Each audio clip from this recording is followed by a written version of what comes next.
Halo, assalamualaikum warahmatullahi wabarakatuh. Selamat datang di sesi pemrograman PHP. Di video kali ini kita akan melakukan sebuah ritual ketika mempelajari bahasa pemrograman baru. Oke, apa itu? Jadi ritualnya adalah kita akan mencetak kalimat hello world atau halo dunia.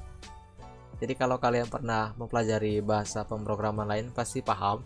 Itu biasanya pasti ada di setiap sesi, di setiap course. Oke, langsung saja. Saya asumsikan kalian sudah menjalankan SAM. Oke. Jadi di SAM kita ke htdocs. Kemudian buat folder baru. Kita beri nama BP. Belajar PHP.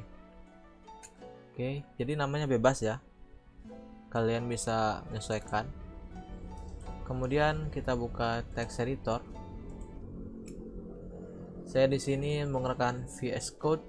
Kita file, open folder, kemudian klik foldernya. Oke, sudah terbuka ya yang saya ya. Jadi dia tidak meload, tidak memuat karena di sini saya sudah buka. Tapi hasil outputnya ini seperti ini. Oke. Jadi di sini kita klik new file, kita beri nama belajar, formatnya itu .php. jadi untuk menjalankannya kita perlu file berformat PHP. Enter. Oke, di sini dia berformat PHP, tapi bukan berarti dia tidak bisa menjalankan HTML dan CSS. Dia bisa, tetap bisa. Jadi kalian tidak perlu khawatir kalau formatnya. Kalau kalian baru belajar HTML kan biasanya diajarkan untuk formatnya itu .html. Sekarang kalian sudah sampai di PHP, jadi formatnya .php dan tidak ada yang berubah. Kalian bisa mengetikkan kode HTML maupun CSS. Tapi untuk CSS saya sarankan kalian buat di file terpisah, memang khusus CSS. Oke. Jadi kita lanjut saja. Pertama kita akan buat struktur dari website kita. HTML, kemudian tab kalau di VS Code. Oke, kita ganti judulnya belajar PHP NCNL. Bebas ya judulnya ya. Simpan, jangan lupa. Untuk shortcutnya itu Ctrl S. Kemudian untuk mengetikkan baris kode PHP kita perlu tag pembuka dan tag penutup PHP. Jadi di sini PHP tab ini adalah standar penulisan dari PHP. Oke, jadi di sini kita akan membuat perintah seperti print, perintah cetak. Kalau di Java itu print ya kalau tidak salah, Python juga, di C juga kalau tidak salah print juga. Intinya awalnya print, tapi kalau di PHP itu namanya echo. Seperti ini. Echo. Kemudian disertai dengan kutip atau kutip 2. Seperti ini. Kemudian isikan nilainya, isikan value-nya, isikan apa yang ingin kalian tuliskan. Di sini kita buat halo dunia. Kemudian jangan lupa disimpan. Kemudian kita buka browser untuk tes apakah sudah berhasil atau belum. Oke, di sini saya sedikit atur ya biar enak. Oke. Cara menjalankannya kita ke localhost. Saya asumsikan SAM kalian sudah berjalan ya, iPad sama MySQL-nya. Jadi localhost / nama folder. Jadi nama folder yang di htdocs. Jadi kita namanya tadi BP. Ini ya, BP.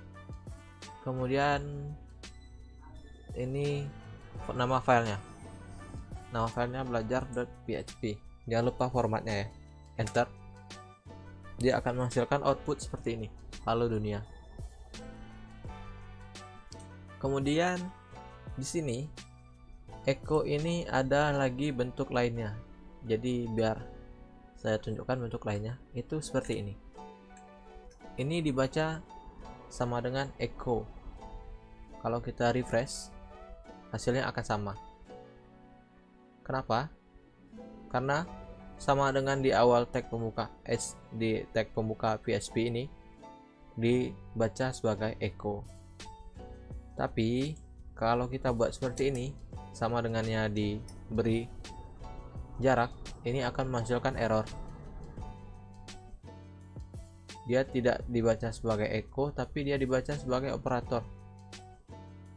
Jadi dia akan menghasilkan error unexpected bla bla bla. Kemudian kalau dibuat seperti ini, dia tidak akan error, tapi dia tidak akan muncul. Kita tes ya, kita reload. Kenapa dia tidak muncul? Karena perintah print, perintah cetak tadi tidak ada. Jadi kita harus buat seperti ini. Oke, kita simpan, reload, dia baru akan muncul. Kemudian untuk struktur penulisan, biasanya saya itu kalau menuliskan baris code PHP, di setiap statement itu diberi semikolon. Semikolon itu berfungsi untuk memberitahu PHP kalau statement yang kita buat itu atau kode yang kita buat itu berhentinya di sini barisnya. Jadi ini untuk menghindari error ya. Jadi sebenarnya kalau dia cuma satu baris seperti ini, dia masih tetap bisa berjalan. Tapi kalau kita punya banyak baris code, saya sarankan auto pakai saja semikolon seperti ini untuk menghindari error. Kalau dia cuma simple seperti ini, ya kenapa? Karena di sini dia hanya berhenti di sini karena tag penutupnya cuma berada di sini. Oke. Tapi tidak apa kalau kita mau tetap buat seperti ini. Ini seperti latihan untuk pembiasaan. Atau juga dia jadinya tidak ada error nanti kalau kita terbiasa membuat semikolon di akhir statement, akhir pernyataan dari kode kita. Oke, di sini kita punya kutip 2. Tapi kita buat bisa juga tambahkan kutip 1 di bagian dunia.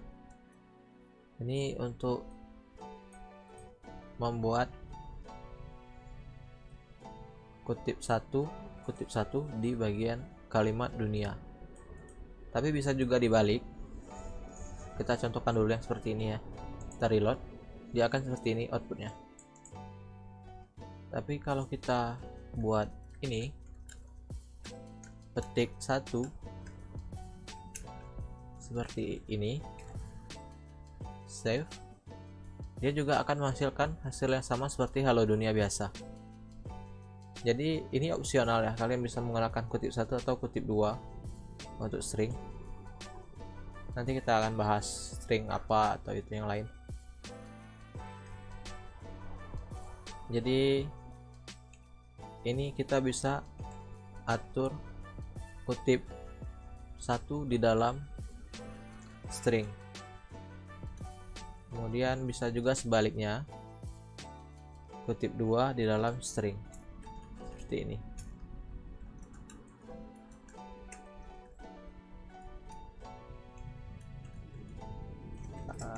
Begini. Ini error ya.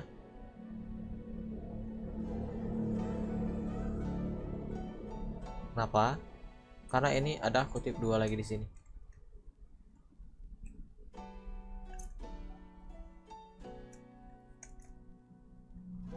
Oke, ini bentuk yang benar. Tulis halo dunia, tes save. Dia akan menghasilkan tampilan seperti ini. Oke. Mungkin cukup sekian ya. Kalau nanti ada yang kurang, mungkin akan saya tambahkan di video selanjutnya. Wassalamualaikum warahmatullahi wabarakatuh. See ya.